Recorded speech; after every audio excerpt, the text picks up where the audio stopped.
오늘은 세 번째 우리 주님께서 주님의 그 십자가 앞에 두시고 제자들을 위로하시면서 다시 오시겠다는 약속의 말씀이었습니다. 예수님은 사랑하시는 제자들과 함께 유월절 만찬을 드시기 위해서 어느 다락방으로 가셨습니다. 예수님은 본인이 세상을 떠나 아버지께로 돌아가실 때가 이제 이른 줄 아셨기 때문에 불과 몇 시간 후에 십자가에 지시기 위해서 사로잡혀야 되실 것을 아셨습니다. 물론 반복해서 말씀드리지만 예수님은 가룟 유다가 30냥에 팔 것을 아셨고요. 또한 베드로가 몇 번 부인해요? 3번 부인할 것도 아셨습니다. 예수님은 제자들이 갈릴리 동네로 떠날 것도 아셨습니다. 예수님은 십자가에서 가시면류관을 쓰시며 창으로 허리를 찢기시며 또한 양손과 양발에 못이 박혀 여러분과 저를 위해서 죽으실 것도 주님은 아셨습니다. 그럼에도 불구하고 예수님은 그 죽음 앞에서 죽으신 후에 다시 오시겠다고 약속을 했습니다. 이 말씀은 예수님이 지금 십자가 앞에 그 당면한 그 고통, 본인 스스로도 정신없을 것인데, 본인 스스로도 힘이 들 건데, 그럼에도 불구하고 지금 누구를 위로해 줬던 거예요? 제자들을 위로해 주었던 것입니다. 그만큼 오늘 그 내용들은 예수님께서 행하신 행적 중에 얼마나 소중하고 귀한 메시지인가 하는 것을 말씀해 주고 있습니다. 그래서 3가지로 약속하신 말씀을 나누기 원하는데, 첫째, 예수님은 조금 후에 나를 보리라고 약속하셨습니다. 우리 16절 같이 읽겠어요. 시작. 조금 있으면 너희가 나를 보지 못하겠고 또 조금 있으면 나를 보리라. 예수님께서 제자들에게 조금 있으면 너희가 나를 보지 못하겠고 조금 있으면 너희가 나를 보리라. 이 말씀을 제자들이 이해했을까요? 조금 있으면 나를 보지 못하리라 하는 것은 예수님이 십자가의 죽음을 말씀하셨기 때문에 그 부분은 좀 이해가 됐을 것 같아요. 그런데 조금 있으면 다시 뭐하리라? 보리라. 야, 그 말씀은 제자들이 아무리 머리를 써도 이해하기 힘든 메시지였습니다. 죽으러 가신 분이 다시 보겠다는 거, 이거는 도저히 이해가 안 되는 메시지였어요. 여기에 조금 있으면 나를 보지 못하리라 하는 것은 유월절 만찬이 끝나면 예수님은 제자들과 함께 겟세마네 동산으로 가실 것입니다. 그곳에서 예수님은 십자가를 앞에 두시고 피땀을 흘리시면서 간절하게 기도하셨습니다. 그리고 난 후 예수님은 십자가를 지시게 하여 사로잡히셨고 또한 빌라도 법정에서 불의한 재판을 받으시고 십자가에 달려 돌아가셨습니다. 그래서 주님은 조금 있으면 나를 보지 못할 것이다 라고 말씀했던 것입니다. 그런데 또 하나는 조금 있으면 나를 보리라고 했습니다.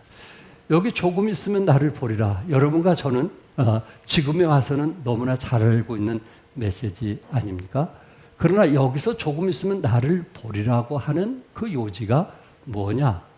우리는 이렇게 생각할 수 있어요. 예수님이 3일 만에 부활하실 거니까 조금 있으면 나를 보리라, 그렇게 말씀하실 수도 있고, 또 예수님이 부활하시고 40일 동안 제자들을 만나고 500여 명이 보는 앞에서 승천하셨기 때문에 그래, 40일 동안 예수님께서 보이시리라, 그 말씀으로도 이해할 수 있을 것입니다. 좀 먼 후에는 예수님이 구름 타고 재림하실 거, 그것을 보이리라, 이렇게도 우리가 이해할 수 있습니다. 그러나 여기에서 말하고자 하는 그 요지, 예수님은 내가 다시 너에게 보이리라 하는 그 메시지는 사실은 성령님의 오심을 말씀하고 있어요. 오순절날 성령님이 오실 때 내가 너희들과 영원히 함께 하시겠다는, 일시적인 것이 아니고 영원히 함께 하시겠다. 그래서 내가 너를 보러 오겠다 이렇게 말씀을 했던 것입니다. 요한복음 14장 16절에 내가 아버지께 구하겠으니 그가 또 다른 보혜사가 뭐예요? 보혜사 뭐예요? 성령님, 다른 보혜사를 너에게 주사 영원토록 너희와 함께 있게 하리니. 그러니까 예수님이 2000년 전에 죽음을 앞두고 내가 다시 오리라고 말씀하실 때 그 말씀 중에 영원히 함께할 무엇을 주시겠다는 거예요? 성령님을 주시겠다는 거예요.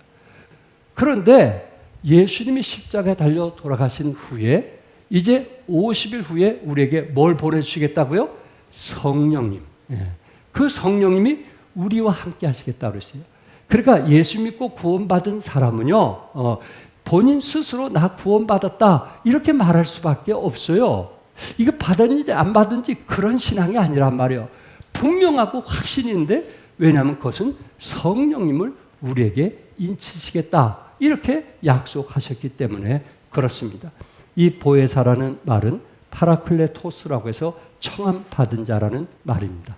좀 더 쉽게 말하면 성령은 그 당시 법정에서 고소 고발을 당해 형벌을 받게 될 누군가를 위해서 변호하기 위해서 청함을 받은 자예요. 여러분과 저를 뭐하기 위해서? 변호하기 위해서 성령님이 우리 안에 임하신 거예요. 그러니까 때로 억울한 일이 있죠. 힘든 일이 있죠. 근데 그것을 변호하시는 분이 누구예요? 성령님이에요. 그러니까 여러분 억울할 필요 없어요. 왜? 성령님이 끝없이 우리 안에 계셔서 역사하시고 성령님이 그 일을 해결해 주시기 때문에 그렇습니다. 우리는 이 성령님이 우리와 함께 하셔서 누가 우리를 비난하고 조롱할 수도 있지만 미워할 수도 있지만 절대 미워할 이유가 없는 것은 성령님이 그 일을 도와주시기 때문에, 내가 하는 것보다 누가 도와주시기 때문에? 성령님이 그 일을 도와주시기 때문에 그렇습니다. 성령님 보혜사가 오시면요, 그 당시 백성들이 어려운 일을 당하고 힘들어할 때 어려운 일을 당한 사람들의 일을 잘 처리해주고 또 위로하고 용기를 주고 기쁨을 주시는 분이 누구시냐면은 성령님이에요. 성령께서 오시면 슬퍼하는 제자들에게 기쁨이 되게 하시고 실패했던 제자들을 일으켜 세워주시고 낙심한 제자들에게 위로해 주시는 분이 그 당시 성령의 역할이었어요. 또한 보혜사 성령님은 세상에 오셔서 세 가지의 일을 하신다고 했어요. 여러분이 보고 있는 요한복음 16장 8절에 보면 그가 와서 죄에 대하여 의에 대하여 심판에 대하여 세상을 책망하시니라. 성령님이 오시면 죄와 의와 심판에 대해서 뭐 하신다고요? 심판하신다. 그래서 나는 의롭게 살았어. 나는 선하게 살았어. 그래서 나는 예수 믿지 않아도 나는 좋은 데 갈 수 있어. 이렇게 고집부리고 주장하는 사람들 있죠. 그건 사람의 힘으로 할 수 없어요. 아무리 아내가 그런 남편에게 예수 믿으라 해도 그거는 불가능해요. 그런데 누가 역사하시면 성령님이 그 마음을 터치하시면 그는 무릎을 꿇을 수밖에 없고 죄를 토설할 수밖에 없어요. 이거는 사람의 힘으로 되는 게 아니에요. 성령님이 오시면, 성령님이 그의 마음을 문을 여시면 그는 자기의 죄를, 전에는 내 죄가 아니라고 생각했어요. 내가 잘한 것으로 생각했어요. 그런데 성령님이 내 안에 역사하시니까 그것이 얼마나 후회되는지 부끄러운 거예요. 내가 왜 그런 일을 했지? 부끄러운 거예요. 성령께서 그 마음을 깨닫게 해주시는 거예요. 성령님이 역사하시는 거예요. 그래서 죄를 인정하게 되고 마음문을 열고 예수님을 영접하게 되는 것입니다. 고린도전서 12장 3절에 또 성령으로 아니하고는 누구든지 예수를 주시라 할 수 없느니라. 성령의 도우심 없이는 우리 입으로 예수를 누구라? 주시라. 주님이 나의 주인이십니다. 만물을 창조하신 하나님이 나의 삶의 주인이십니다. 이제 이 몸 내가 주인이 아니고 주님이 원한 대로 살겠습니다. 그렇게 고백하는 것도 누가 하게 하신다고요? 성령님이 하시는 거예요. 그래서 우리의 의지로 구원받은 게 아니고 하나님의 은혜로 구원받는다는 말이 이 말씀이에요. 우리가 아무리 선하게 살고 착하게 살아도 그것을 통해서 우리가 거듭나고 구원받고 생명을 얻는 것이 아니라 성령님이 우리를 터치해 줄 때 그 안에 우리는 차를 타고 가다가 또한 집에서 잠들다가 또한 직장에 일 가다가 그 안에서 무릎을 조아리고 회개하고 이제 주님께 참 당신은 나의 주인이라고 다메섹 동산에서 사도 바울이 무릎을 꿇고 예수님을 자기 삶의 주인으로 모셔드린 것처럼 그런 역사가 일어나게 되는 것입니다.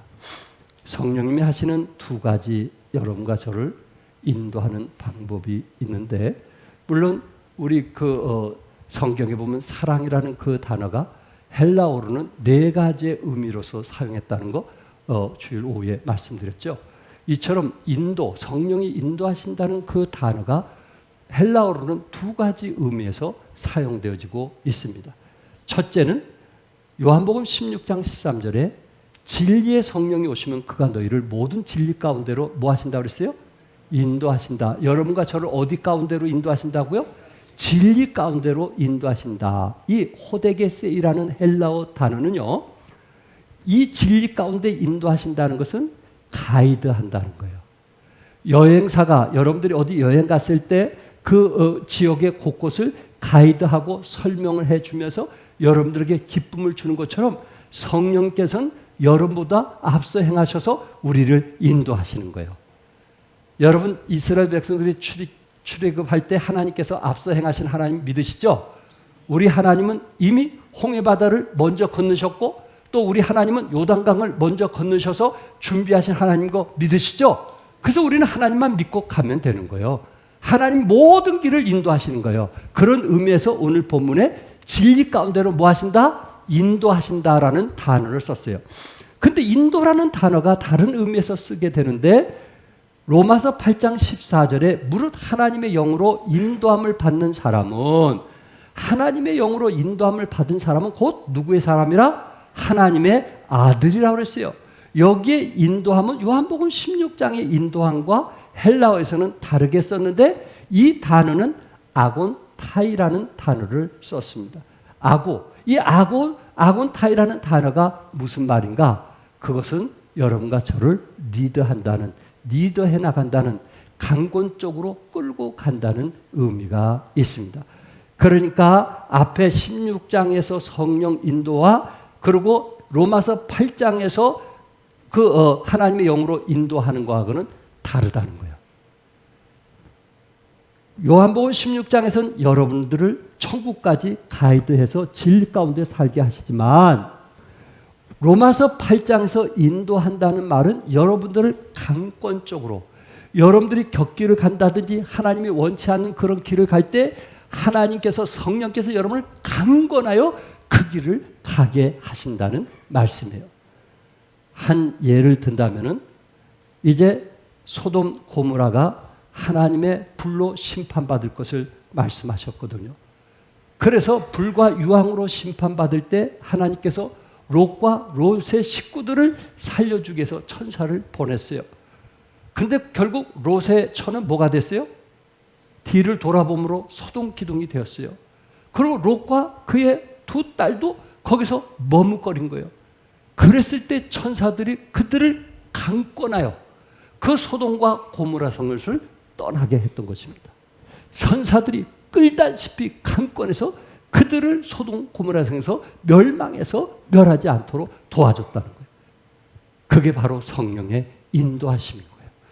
그러므로 여러분과 제가 혹시 하나님이 기뻐하지 않은 일을 할 때 성령께서 내 마음을 감동시켜주고 잠깐만 끌고 가려고 할 때 거기에 순종을 해야 되는데 그렇지 않으면 하나님께서 뭔가 우리에게 강하게 역사하시는 강하게 이끌어가는 것을 여러분과 저는 보게 될 겁니다.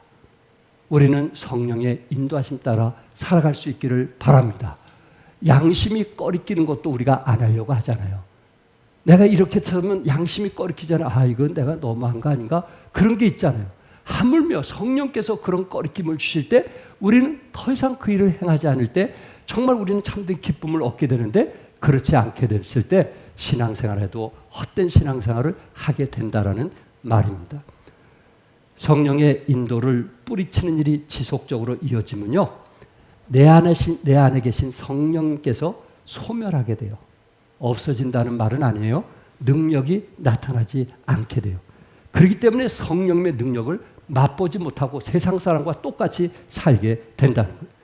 성경에서는요, 성령님의 충만함을 받으라는 적극적이고 긍정적인 말씀도 있지만 성령을 근심하게만 하지 말라, 성령을 소멸치 말라는 소극적이고 부정적인 말씀도 있습니다. 여러분과 제가 우리 안에 성령이 인치심을 믿는다면 성령을 근심케 하거나 또한 성령을 소멸해서는 안 된다는 말입니다. 성령을 근심케 하지 말라는 말은 성령의 인격성을 말하고 있고요. 성령을 소멸치 말라고 하는 것은 성령의 능력성을 말하고 있는 것입니다. 여러분, 성령님은 무한한 능력이 있음을 믿으시죠? 여러분과 내가 가장 어렵고 힘들 때, 눈물 날 때, 낙심하고 실망하고 좌절할 때 우리 성령께서 여러분을 일으켜 세워주셔서 승리하고 기쁨을 주시고 즐거움을 주시고 그리고 평안을 주셔서 담대하게 믿음으로 살게 하시는 분이 성령님이란 말이에요. 내가 힘들고 어려울 때, 내 힘으로 안 될 때 그런 성령님의 능력이 나타나야 되는데 내 고집, 내 생각, 내 경험, 내 의지를 가지고 살아가는 사람은 성령이 소멸하니 그 능력이 나타나겠냐. 그러므로 여러분과 저는 늘 말씀을 통해서 기도를 통해서 내 양심이 꺼리낌이 없을 정도로 성령님이 나를 이끌어 가도록 민감한 그런 삶을 살 때 반드시 우리는 승리하는 삶을 살게 될 것입니다. 오직 하면은 우리 성경에 하나님의 성령을 근심하게 하지 말라. 그 안에서 너희가 구원의 날까지 인치심을 받았느니라. 성령은 언제까지 인치심을 받았다고요? 구원의 날까지. 주님이 그 구름 타고 오실 그때까지 성령님이 우리 안에 인치심을 믿으시기 바랍니다. 그래서 예수 믿고 구원받은 사람은 도장에 인을 찍듯이 우리 안에 뭐가 계세요? 성령님이 계세요. 그렇기 때문에 우리는 성령 충만한 삶을 살아야 됨을 말씀하고 있습니다. 그러나 제자들은 서로 이해가 안 돼서 묻는 것입니다. 오늘 본문 17절에 우리에게 말씀한 바 조금 있으면 나를 보지 못하겠고 또 조금 있으면 나를 보리라 하시며 또 내가 아버지께 가미라 하신 것이 무슨 말씀이냐? 제자들이 서로 수군수군 되었어요. 여러분이 아신 대로 제가 지금 세 번째 1호의 말씀인데 처음에는 도마가 예수님의 그 몸의 흔적을 보지 않고는 믿지 않겠다는 거 아시죠? 그 다음에 빌립이 뭐라 그랬어요? 나에게 그 하나님을 보여달라고 했어요. 그러다가 예수님에게 책망을 들었잖아요. 그러니까 제자들이 눈치가 있는 거예요. 이제는 예수님에게 뭐 하진 않아요? 뭐 하진 않아요? 질문하지 않는 겁니다. 왜? 옆에 있는 제자들이 예수님께 믿음 없다는 소리를 들었기 때문에 그렇습니다.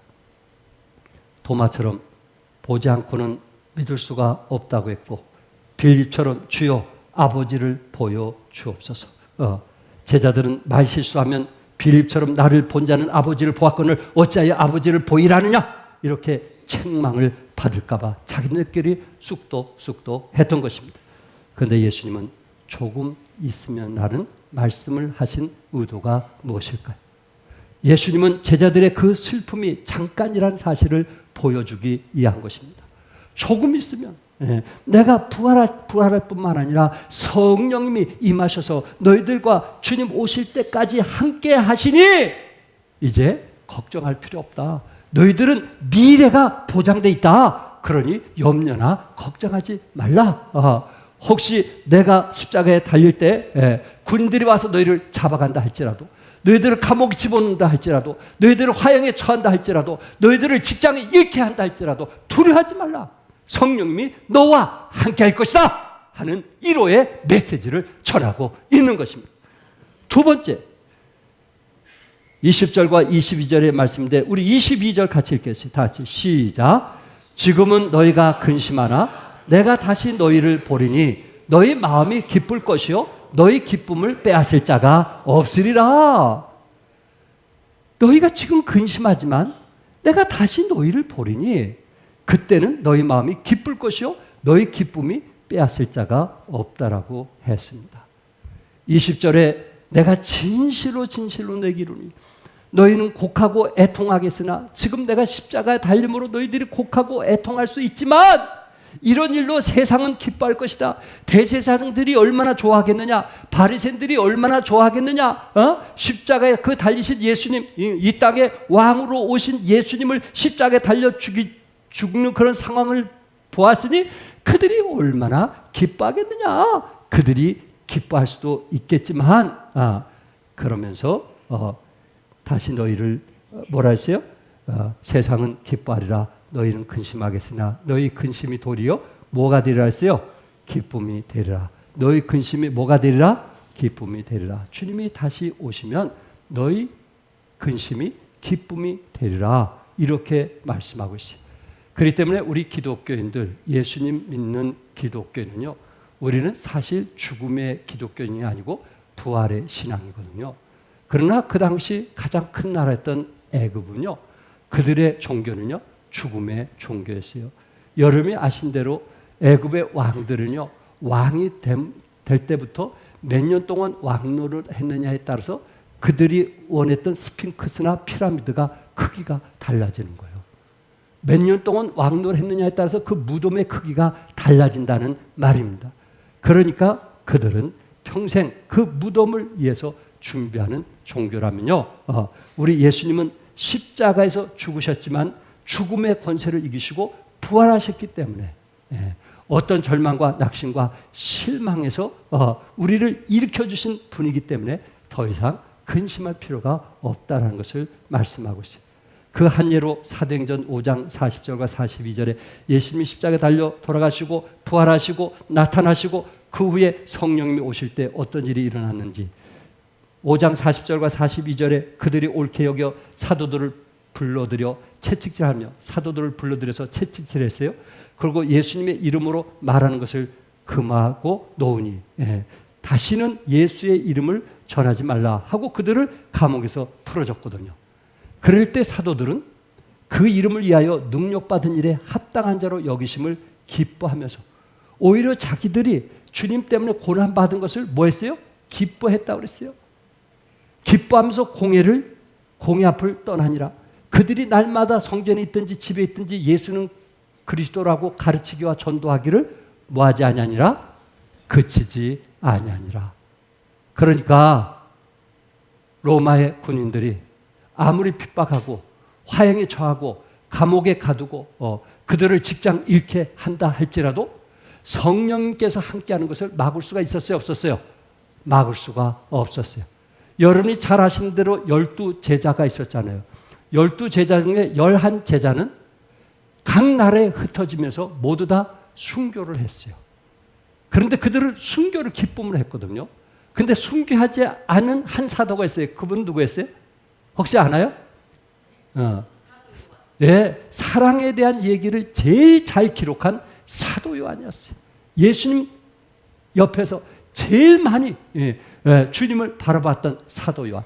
결국 사도 요한은 터키에 가서 예수님의 어머니를 모시고 어머니가 돌아가실 때까지 사도 요한은 사랑으로 섬겼던 것을 성경은 말씀하고 있어요.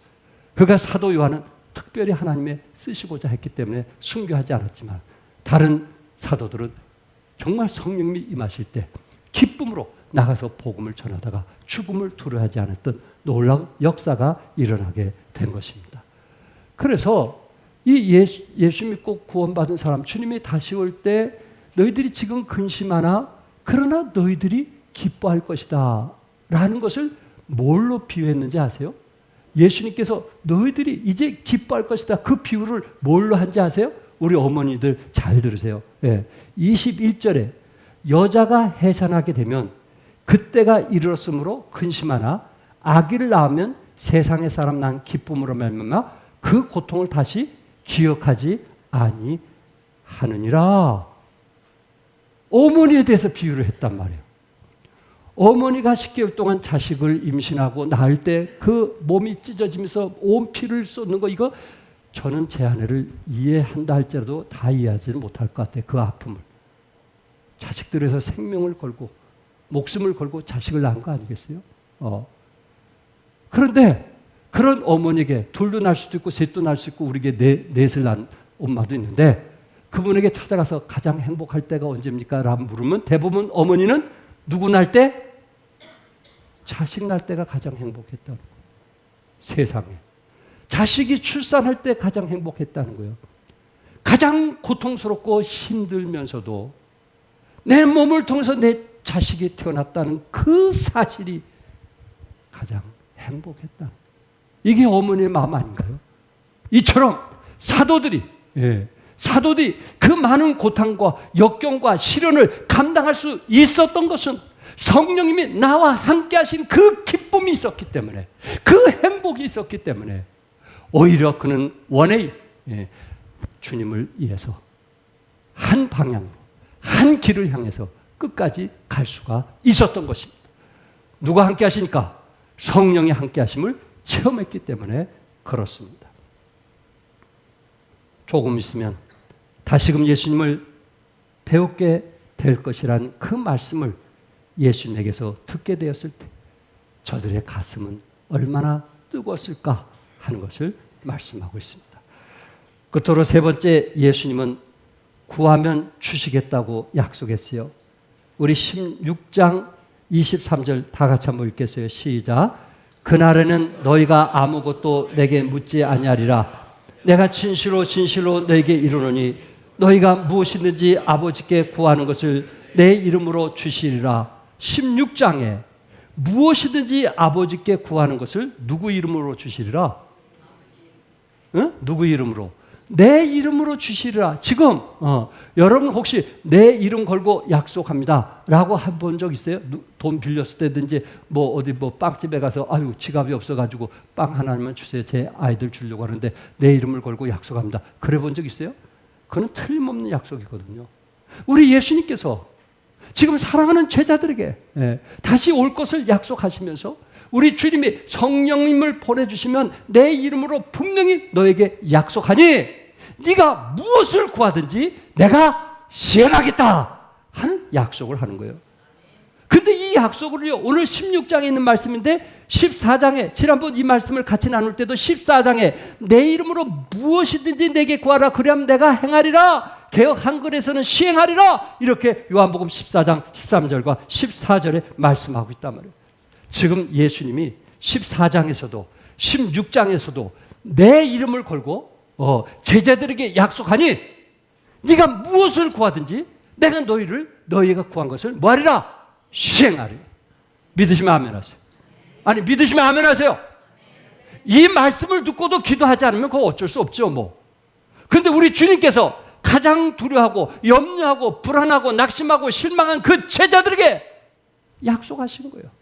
성령을 보내줄 테니 내 이름을 걸고 약속하니 내 이름으로 너희들이 무엇인지 구하면 내가 반드시 시행하리라, 이렇게 약속했던 것입니다. 예수님은 23절에 그날에는 너희가 아무것도 내게 묻지 아니하리라. 무슨 날에는? 무슨 날에는? 그날에는 너희가 아무것도 내게 묻지 아니하리라. 제자들이 서로 묻는 거예요. 주님이 다시는 보이지 않겠다 하면서 또 다시 보이겠다고 하는, 이 말이 무슨 말이냐. 서로 이렇게 할 때 우리 주님께서 말씀하시는 거예요. 그 날에는 너희가 아무것도 내게 뭐하지 아니라 묻지 아니하라. 그날이 언젠가. 그게 중요한 거예요. 그날이 언젠가. 그날이 되면 너희들이 성령님을 통해서 마음에 확인을 했기 때문에 더 이상 내가 다시 온다는 것을 너희들이 묻지 아니할 것이라고 말씀을 했던 것입니다. 나를 보지 못하리라, 나를 보리라고 그들이 서로 나누게 되었을 때 그날이 되면 여기에 그날이 무슨 날일까요? 그날은 예수님이 십자가에서 속죄를 완성하시고 다시 부활하신 날, 그로 인해서 보혜사 성령께서 오시는 날을 말씀하고 있습니다. 그날이 되면 너희가 다시는 이런 걸로 나에게 묻지 않을 것이다 라고 했어요. 저들은 그 당시에 이해가 안 됐지만은 성령님이 오시면 너희가 다시는 그거에 대해서 묻지 않을 것이라. 조금 있으면 나를 보지 못하겠고 또 조금 있으면 나를 보리라 하시며 또 내가 아버지께 감이라 하신 것이 무슨 말씀이냐 하고 서로 저들은 물었지만은 예수님은 성자의 하나님이시고 십자가는 내 죄가 깨끗이 속죄되고 그거 부활하신 예수님은 나의 왕이요 나의 주인이 된 것을 깨닫게 됐을 때 바로 그날에는 너희가 더 이상 묻지 않을 것이다. 그동안 예수님은 겟세마네 동산에서 땀이 땅에 떨어지는 핏방울 같이 기도하셨던 분 아닙니까? 요한복음 17장 9절에 내가 그들을 위하여 비옵나니. 그러니까 예수님은요, 겟세마네 동산에서 기도하면서 하나님께 기도했고, 또 예수님은 겟세마네 동산에서 누구를 위해서 기도했어요? 누구를 위해서? 하나님께 기도했고, 또 누구를 위해서 기도했어요? 제자들을 위해서 기도했거든요. 제자들을 위해서 그렇게 피땀 흘리면서 기도하셨거든요. 근데 그날 이후에는 그동안 예수님이 기도했지만 이제는 누가 기도할 수 있는 축복을 허락해 주신 거예요? 제자들이 기도할 수 있는 축복을 허락해 주신 거예요. 이제 너희가 내 이름으로 구하면 내가 시행하리라. 2000년 전에 제자들에게 기도하는 그 길을 열어주신 거예요. 이처럼 성령이 우리 안에 임하시면 여러분과 저도 우리 아버지 하나님께 주님께 기도할 수 있는 그 길이 열려짐을 믿으시기 바랍니다. 그리고 우리 주님께서 기도한 것을 시행하심을 믿으시기 바랍니다. 뭘 두려워해요? 뭘 불안해요? 뭘 염려해요? 뭘 걱정해요? 우리 주님께서 우리에게 주님의 이름으로 약속까지 하셨는데, 아무리 못난 인간도 자기 이름으로 약속한 것은 지키거든요. 하물며 우리 주님이, 만물을 창조하신 주님이 내 이름을 걸고 약속하셨단 말이에요. 무엇인지 원하는 대로 구하라. 그럼 내가 시행하겠다. 이렇게 말씀했어요. 그러니 이보다 더한 기쁨이 어디 있겠느냐 하는 것입니다. 누가복음 18장 3절에 그 도시에 한 과부가 있어 자주 그에게 가서 내 원수에 대한 나의 원한을 풀어주셔서, 여기에 홀 자매님이 재판장에게 가서 내 원수에 대해서 뭐예요? 풀어달라고 계속 반복해서 갔잖아요. 여기에 원수가 누굴까요? 우리는 살아가면서 상대방으로 해서 배신감을 당할 수도 있어요. 믿었던 사람이 저럴 수 있을까? 그럴 수도 있어요. 적대감, 열등감, 좌절감, 불안감, 공허감을 가지도록 다양하게 원수들은 여러분과 저를 공격할 수도 있어요. 그러나 여러분과 제가 실망하거나 낙심하지 않는 것은 홀 여인처럼 우리는 중보기도 했을 때 하나님께서 응답해 주신다는 사실입니다. 세상에 이렇게 악한 재판관도 홀 여인이 그렇게 눈물로 기도했을 때 응답해 주고만 하물며 성령님을 모신 하나님의 자녀들의 기도를 응답하지 않겠느냐라는 것을 지금 주님께서 말씀하고 있는 것입니다. 한 예를 드리고 마치려고 합니다. 천국에 관한 권위자 랜디 알콘 박사가 쓴 헤븐이라는 책이 번역돼서 나왔습니다. 근데 이분이 이 책을 쓸 때 물론 요한계시록의 천국에 대한 얘기, 성경에 나온 천국에 대한 얘기를 연구했고, 그리고 시중에 출판된 150권 이상이 된 천국을 참조해서 이 책이 나오게 된 것입니다. 이 책에서 어떤 내용이 있냐면은, 이 책에서 이 저자가 보여주고 싶은 것은 뭐냐면은, 여러분이 아신 대로 부자와 나사로 얘기 아시잖아요. 근데 부자는 어디 갔어요? 천국 갔어요? 그럴 수도 있겠네요. 부자가 어디 갔어요? 그렇다고 해서 부자가 다 지옥 가는 건 아니잖아요. 요 사람만 간 거예요. 부자가 지옥 갔어요. 그리고 나사로는 어디 갔어요? 천국에 갔어요. 거린이었어요. 집에서 이렇게 먹다 남은 밥을 이제 얻어먹는 거린이었어요. 근데 그 사람은 예수님을 믿었기 때문에 천국에 갔고, 한 사람은 지옥에 갔고. 그런데 지옥 간 그 부자가 낙원에 있는 나사로를 향해서 부르짖는 거예요. 우리 집에 아직 죽지 않는 5 형제가 있는데 이 지옥은 너무 고통스러우니 우리 형제들만큼은 이곳에 오지 않게 해달라고 좀 나사로를 그곳에 보내서 이 지옥이 얼마나 안 좋은지 얘기해달라고 그렇게 하는 거예요. 여기서 우리에게 주는 메시지가 뭔지 아세요? 지옥에 간 부자도 나사로에게 기도 부탁을 하더라고요. 또한 천국에 간 나사로도 여러분과 저를 위해서 중보기도 하더라는 거예요. 이미 아는 사람은 싱거울 수도 있지만 이 책자에서는 그 많은 이야기를 하면서 그거 하나를 설명하기 위해서 말해주고 있는 거예요. 여러분, 실망하지 마세요. 좌절하지 마세요. 낙심하지 마세요.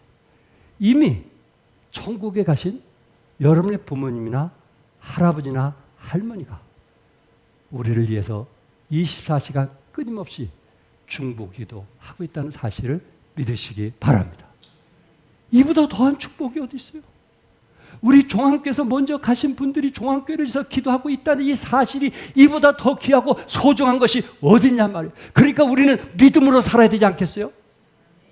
그러므로 우리는 믿음으로 생각해야 되지 않겠어요? 그렇기 때문에 우리가 믿음으로 헌신해야 되지 않겠어요? 왜? 우리와 함께하는 중보 기도자가 있다는 그 사실, 그게 우리에게 얼마나 감격스러운 거예요. 우리 주님께서 우리의 기도를 응답해 주시겠다고 한 것뿐만 아니라 우리와 함께했던 사람이, 나를 위해서, 누구보다 나를 사랑하는 우리 부모님이 내가 힘들고 어렵고 지칠 때 나를 위해서 기도해주고 계신다니, 이보다 더한 축복이 어디 있겠느냐.